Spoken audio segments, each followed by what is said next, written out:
Aloha, everybody, and welcome to this episode of the Faith and Family First FFF podcast. I'm here with Jim Hochberg, and we are going to talk about mothers and what they want and what they may not necessarily appreciate about what the church is providing as far as ministry. So you want to stay tuned and hear about that. So let's chat about that.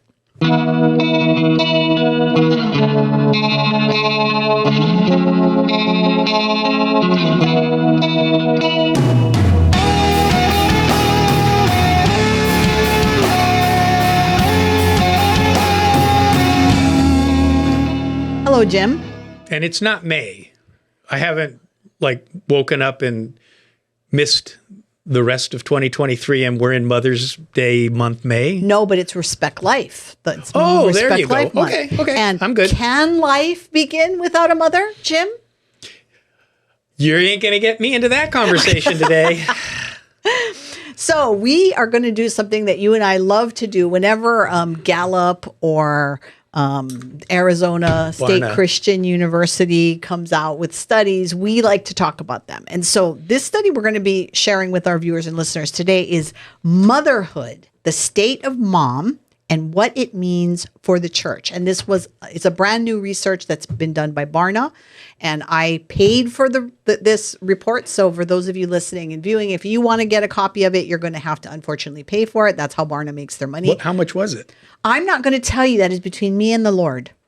Well, no, I mean, is it $5? No. It's about, I would say it's about $30 or so. Okay. And you can get a book, a really nice book. I used to get the books, but now I just go for the PDF, which you still have to pay for. But as you can see, it's still a pretty good report. Yeah, I actually printed mine out in color. Yeah, I know. I did too. So, before we leap into this, I think one of the things that jumped out for me and why I wanted to do this is because, as I mentioned earlier, October is Respect Life Month. It's also our birthday month. You and I celebrate our birthdays in October. And our friend Marianne. And who else? There's somebody else in October as well. But anyway, so we are going to have our special birthday show. Second time we're going to do this. Viewer questions. We are going to do that. So if there's something you want to know about Jim or I, whether it's scripturally, what our faith looks like. When Eva was born, was there electricity? Did Jim know Moses personally? Stuff like this. These are questions that we want to hear from you. So on our special birthday show, which will air at the end of the month, we want to hear from you. So this wasn't doing a poll asking people what they thought of their mothers. No, this was a poll. This was a poll of mothers, Christian and non-Christian, about how they get along in life with all these different topics and things, which was really kind of interesting. Well, I thought it was interesting because they asked mothers how they felt about children's ministry. And when I saw that, I was a bit surprised, at the outcome. So we're going to talk about that. And at the very beginning, we should say, pastors, this doesn't look good for you. In how the church is looking out for the mothers. It doesn't look good. So you need to look at this and you need to integrate something that's missing in your own parish or your own church body based on when you ask the mothers and they tell you what they need. That's what this is about. That's hilarious that you say that because it's true. Because when I was reading this, I thought, wow, these pastors think they're doing a good job. Yeah. And you know what they are. I mean, let's be clear about that. There are some churches that are doing nothing, according to this research, but there are some that are doing some, and we're going to get a little bit more into detail. So some things, humor, movies, whatever. Some things, some ideas are called 50% universal because they are applicable to one of the only two sexes, male or female. This is one of those. Yes. And we are talking about a biological female from birth who is proud to be female, who has a child and becomes this wonderful thing we call mother. So that's what we're talking about today. So this study went out to mothers, and it was not just Christian mothers. They also asked non-Christian mothers these questions about what they would like to see from the church. So pastors, if you want to increase the membership of your church by reaching out to non-Christian mothers, listen up. Yep. Now, one of the interesting things that I just noticed, so this article came out on September 17th, and Fox News actually put it out. It's titled, "A Disturbing Gen Z Social Media Trend Threatens America's Most Important Institution." And the reason that I hopped on this particular article is because we were looking at the Barna report. And what's starting to happen on TikTok is you have these women that are coming out and saying, don't get married and don't have kids. Well, they can have that opinion. Well, I'm not on TikTok. It's becoming it's becoming a big, widely thing. You don't want the responsibilities of having to deal with kids. You know, you want to have the freedom. And that kind of goes with the results of this study. Nobody's 50% and higher happy about being a mother. No, did you notice that? Well, no, I didn't. And I think that it's because of stories like this where it's hard to be a mom. Today's mother, and that came out in this study too. Today's mothers feel like they have way more stress in their lives than the mothers of the past. And that's probably true just, in a general sense when you think about it. And you and I have talked about this on a show a long time ago. It was one of the shows we did. I don't know if it was on abortion or something, but we talked about how mothers today, not only do they have to be a mother and take care of their kids, they're working, and sometimes more than one job, but they're also plugged into the world because of social media. So they have their phone attached to them. They get text messages, they get emails. So mothers have a hard time turning off from the world and what the world expects of them as mothers. And so these women, they go to church, and I was surprised. Well, I wasn't surprised. The biggest reason that these mothers are going to church is for spiritual enrichment. They're not going for the childcare, and they're not going for any other reason. They want to plug into Jesus. They need more Jesus, and that's why they go. So at the opening of the study report, caught my eye. It said the little girls who were told, quote, "You can have it all," close quote, "a family, a career, time for hobbies and friends." Those little girls are now moms who embrace this ideal, and they feel a sense of having to do it all. Yes. And which is very burdensome. It is. I think the expectations, and that comes out in a lot of the research too on the stress that they come. Now, at a glance, in the beginning of the report, they talk about their overall, what the report says. And so overall, they're saying that mothers highly value their role as a mom, viewing motherhood as a large part of who they are. So that's a positive aspect. They also say that a mother's influence stretches into every sphere of life, but many moms fail to recognize their value or impact. Less than 1 in 5 moms, 19%, say that they regularly feel that they are able to contribute to the world. And you know what? That really broke my heart, because behind every great person and all the great good that they've done is a mother who loved them and nurtured them and who prepared them for the world. Because while the dad is out there, and I know that I'm probably going to get some email from people, there's gender roles and all that. But I mean, let's just talk general sense, right? That the man is normally the one that's out there working. The woman's working too. But men don't normally have the same role in their upbringing of their children's life as a woman does. And we talk about that with the complementarity of the sexes. So what struck me about that bullet point, less than 1 in 5, so less than 20%, and the number they give is 19%, which is less than 20%. So 19% say they regularly feel, less than 19% say they regularly feel they are, quote, able to contribute meaningfully to the world, close quote. That is a very interesting thought. And I'm not a mother. I'm not even a girl. I'm a boy. I have that perspective. But from my perspective, if I have a Christian worldview, I like to talk about worldview. Yes, you do. If I have a Christian worldview, then my view of myself and why I'm here and what I'm doing is colored by that spiritual reality that I was created in the image and likeness of God. Jesus died and rose again for the forgiveness of my sins. I'm going to heaven when I die. In the meantime, I need to bring as many people to him as I can. If that activity is the value, how can you not feel that you're able to contribute meaningfully to the world? I mean, sharing the gospel is the most meaningful thing. So I'm not criticizing. No, I hear you. That's just what But that's what they're feeling. That. And right. so we have to imagine that there are mothers in this world today that are sitting in church feeling like that they are not providing anything of value in what they're doing. Which is a lot of negative self-talk. It is. Negative self-talk. Again, I told you a lot of moms are plugged into social media stuff. They're being compared. And the study talks about that they compare themselves to other moms now because now you've got the moms. And okay, everyone listening, I know you know this, people, where you see somebody on their social media, they put like, my child just graduated with a 4.0 and then you're sitting there going, wow, my child just barely made it through high school. And so what do? You look at yourself like maybe I wasn't the great mother.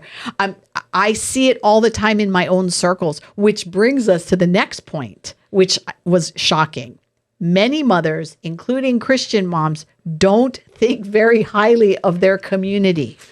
So, having had 4 sisters and no brothers, I spent my childhood listening to my sisters complaining about other people all the time. And I just assumed that's how girls are. Well, I think that's different. I think, when you think of a community, you think of where you belong, right? So women are going to church. And again, we can't get into this whole study in half an hour. There's no way we could do it. But reading the whole study, it occurred to me that, women, when they go to church, and if there are ministries that they plug into, we're finding that the ministry that they tend to gravitate toward is the children's ministry because they've got kids, right? But what happens overall... Actually, no. My wife never had any children. Does children's ministry at One Love. She's done it for decades. But it doesn't matter. Your wife has the mothering aspect to her. So, and again, we want to be clear that there are people listening and viewing who maybe doesn't have a mom, or maybe they lost their mom early. Right. So we know that there's always, people outside of what we're talking about. But as we look at this, don't think very highly of their community. Jump to the last one. The next page. The last one or the one before the last one? No, the last one. Okay, the last one that says... Furthermore, nearly 1 in 4, that's 25% of Christian moms is dissatisfied with her church. So doesn't think highly of her community, which includes her church, and she's dissatisfied with her church. That's very sad. Pastors, that's not good. Well, like I said, when I was looking at the overall study, it occurred to me that, okay, so you attend a church that has a good children's ministry, right? And you're a mom. A lot of these moms are feeling like that, although that's good, a lot of times because they're a mom, they have to plug into that children's ministry, right? Some churches have the numbers up there that, if the number comes up on the screen, that means your kid's in trouble and you need to go. So a lot of these moms feel like, as wonderful as that is, I come to church to plug into Jesus.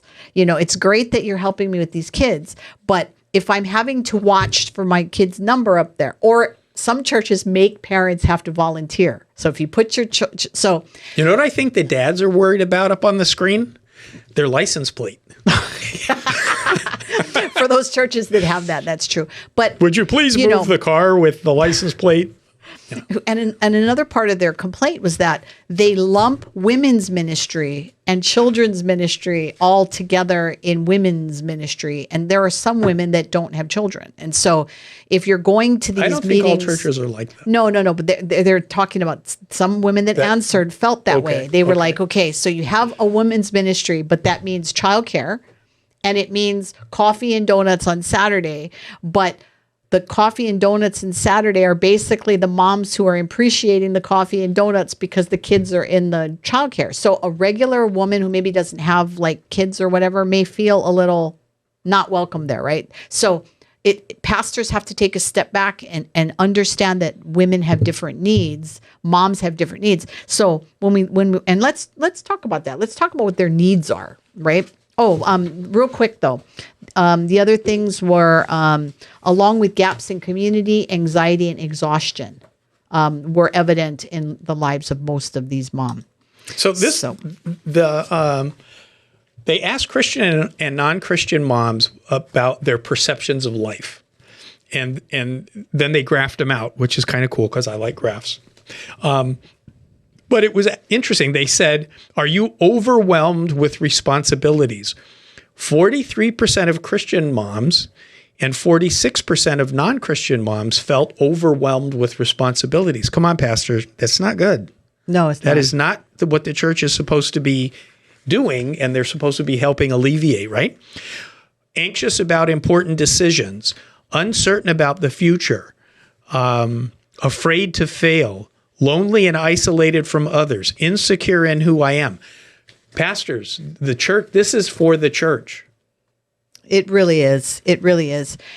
I want to go back to what we talked about earlier, though, about this idea of moms and women and everything being thrown. So they asked the women, and again, they asked Christian mothers and non-Christian women. So this one was the Christian mothers. Does your church offer any of these following specific ministries for mothers? 35% said childcare during services. The next highest was 22% small groups. And then it dropped to 13%. Childcare during the week, mentorship, 13%, non-specific events, discipleship. But 43%, Jim, said none of the above. So a little less than half of the women polled said that our church doesn't even have a children's ministry. And see, that's the thing with the splitting church. Mm-hmm. You know, Jesus said that the church needs to be one, but we are very far away from that. There are, I don't know how many denominations, and within the denominations, you know, sometimes it's called multiplying, mm-hmm. where a youth pastor will go out and start a new church. Sometimes it's splitting because of unhappiness. But those smaller churches are handicapped. They really are. And a big need in all of that, too, was that a lot of these women felt like there weren't enough women in leadership. So they felt like, as great as their pastor was, that there wasn't a female leader in the church, including female pastors. I understand some churches may have a theological reason to not have a female pastor, but the point is that moms specifically are looking for leaders, women that are able to make this adjustment in their life, the women that are able to balance Bible study and home and job and kids. So they asked them these open-ended questions. What can your church provide for you? And these were some of their responses. I'm just going to offer two of them. There were many. Offering regular counseling and providing childcare during the week for working mothers. That was something they asked for. I wish there were more families and women to lean on, mentoring older women and younger women. And I love that because, you know, some of these older moms whose kids, you know, their kids are long gone. Some of them are the best ones to talk to because not all moms post on Facebook that they have the 4.0, you know, student that graduated. There are some going, this child has caused me to fast. Oh, no. You know, I mean, it's true. I gravitated because not only did I had two daughters, one had ADHD and she was a great daughter as far as personality and all that, but she was always behind in school. And not because she wasn't smart, by the way. She was very, very smart. She just loved to talk and get into things. I mean, she definitely had ADHD. My younger one did not. So both of these kids, I needed different things for those kids. And so I gravitated toward parents who could understand my oldest daughter in comparison to my youngest daughter and vice versa. So I think that's what moms are looking for. They're looking for mentorship, right? And now that I'm older, I love it because I can see people reaching out to me because they know that I've experienced this. Also that I took in, as you know, my grandson, who also had ADHD and had some other issues as well. So reaching out to these other parents that are going through the same thing and offering, that's what they're looking for, pastors. So that's a great, easy ministry, is a mentorship. If that's something that you can provide, that'd be great. All right, so let's talk about other things in here. Well, before you move on. No, go ahead. So did the thought occur to you while you were looking at this? Where are the husbands? Well, unfortunately, motherhood today does not always have a husband. That was a yes or no question. Did you think of that? I did. Often, but because I was a single mom, And that's, unfortunately, we are in a society today where divorce is prevalent even in the church. Sure. And so motherhood does not always mean wifehood. That's true. But what I was thinking in terms of the moms with their husbands needing all this stuff, and then actually interpolating that up to the pastors. If these moms are in your church, you're not their husband, but the Bible does talk about how to understand the mom. The Bible is specific about caring for widows and orphans in need. The Bible is very clear about that. And that's the point. In today's world, the pastor has to be aware that motherhood might mean a married mom that has 6 kids. It might be a single mom that's got 10 kids. I mean, in today's world, it could mean anything. And so knowing that these moms have different needs, I know that when I was a young mom and being a single mom, there were a lot of things that I never told my church because I didn't want to be embarrassed about it. Like, for instance, when my car broke down. You're going to tell us now? Of course, because now I'm an adult now. I don't care. But give us the embarrassing stuff. No, well, like when my car broke down. Well, that's I don't know. I don't know any mechanics. I didn't have money to pay for a mechanic. And so when I would call people and go, hey, do you happen to be going over here so I can get a ride? They'd be like, God, why is Eva always asking us for a ride? You know, and then they'd get kind of annoyed. Eva's calling. She probably needs a ride. Pastors, sometimes you got to think outside the box because these people that are making these comments may have a need that they're too embarrassed to tell you about. It could be that they don't have food on the table. Even married couples today, in today's economy, could be having trouble paying the bills. So I was thinking more scripturally in terms of 1 Peter 3:7. Go ahead.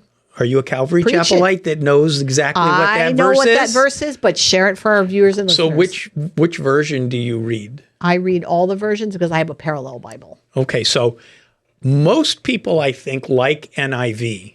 But you know why I don't like NIV? Why not, Jim Hochberg? Because it's only the nearly infallible version. And I like the New King James because that's the infallible version. Oh, my goodness. So I already know I'm going to have a knock on my office door from my mate across the hall that's going to say, I have a bone to pick with Jim Hochberg and his Bible translation. So 1 Peter 3:7, and by the way, just because I'm going to quote this scripture does not mean that I'm very good at it. I'm not claiming to have mastered this, okay? But this is what this study brought up to me is 1 Peter 3:7, which is husbands, pastors, likewise, dwell with your wife, with the mothers in your congregation, with understanding, giving honor to the wife as to the weaker vessel, and as being heirs together of the grace of life, that your prayers may not be hindered. But there's a lot of other versions that say it differently. But what this exercise for me brought up is, you know who really needs to read this? Or let me ask it this way. When you bought the access to this, did it include the survey questions? I believe it. Pastors should get a hold of the survey questions and have the women, the mothers in your congregation fill it out for you so that you actually can use the information to help them. Yeah. And if you're a pastor, by all means, send me an email at eva@hawaiifamilyforum.org. And I will get you the link so that you can get a copy of this study for yourself, because I think it would be very beneficial for pastors. If you are a woman pastor, this is right up your alley, I think. I think there's a lot of women in the church that would love to hear from you. And maybe I know a good senior pastor that maybe we'll invite her to be on the show, and maybe we'll talk more about her. We only have a couple minutes left, Jim. What was the thing that jumped out the most when you read this? I know it's a lot of information, but you know, on all these graphs and everything was great, and they have all these questions, and then they measure out the responses. There were only 2 responses that passed 50%, which means of the 1, 2, 3, 4, 5, 6, 7, 8, 9, 10, 11, 12, 13, 14, 15, 16, 17, 18, 20 topics. 18 of them nobody was at 50%, which means it's hugely lacking. It's huge. And just in case there's any numbers people out there, the number of surveyed was 1,008 U.S. mothers of children under 18. And the study was done October 12th through 2022. So it's a relatively recent study. So I was surprised that nothing was 60%, 70%, 95%. It's not good. That's what jumped out at me. This is the pastors. This is really not good. It is because mothers are super, super critical to our world today. And in fact, the Arizona State Christian University released Arizona Christian University is not a state school. I'm sorry. I always do that. You do that. I don't know why that is. I apologize to Arizona Christian University. I know why, because you're in private school. Well, that's what it is. I don't know how to do this. Anyway, they just released a second study on their raising spiritual champions. And this is a direct quote from that study, which Jim and I probably will get into that at some point. The stakes have never been higher. For someone to fulfill their potential and God-given calling, it is important for them to receive a strong start in life. Entering teenage and adult years without specific types of life preparation, especially the needed spiritual foundation, leaves them at a disadvantage. And who provides most of that training is our moms. So let's get behind our moms. Pastors, there's a lot you can do. If you're a mom, we want you to know we appreciate you and we love you. And, you know, I don't know how much we could do, but if you have a need, send me an email and we'll see if we can plug you into some help. What I would take away from this is, pastors, even if a mom in your congregation responds to your conversation on this, no, I'm great. Don't let her get away with it. It's probably not true. Hey, I just want to give a quick shout out to Calvary Chapel Pearl Harbor. One of the things they do, which is really awesome, is they have a Christmas tea. And if you want to find out how you can get tickets to that Christmas tea, we'll send me an email at eve@hawaiifamilyforum.org and we will plug you in.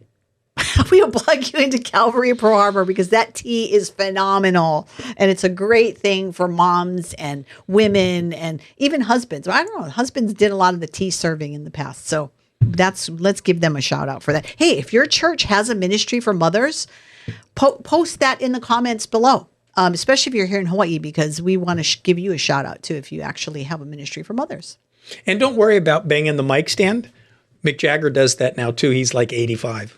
Okay, well, I'm not 85 and I jam it anyway. All right, we want you to like this video, share this video, subscribe, hit that sponsor the show.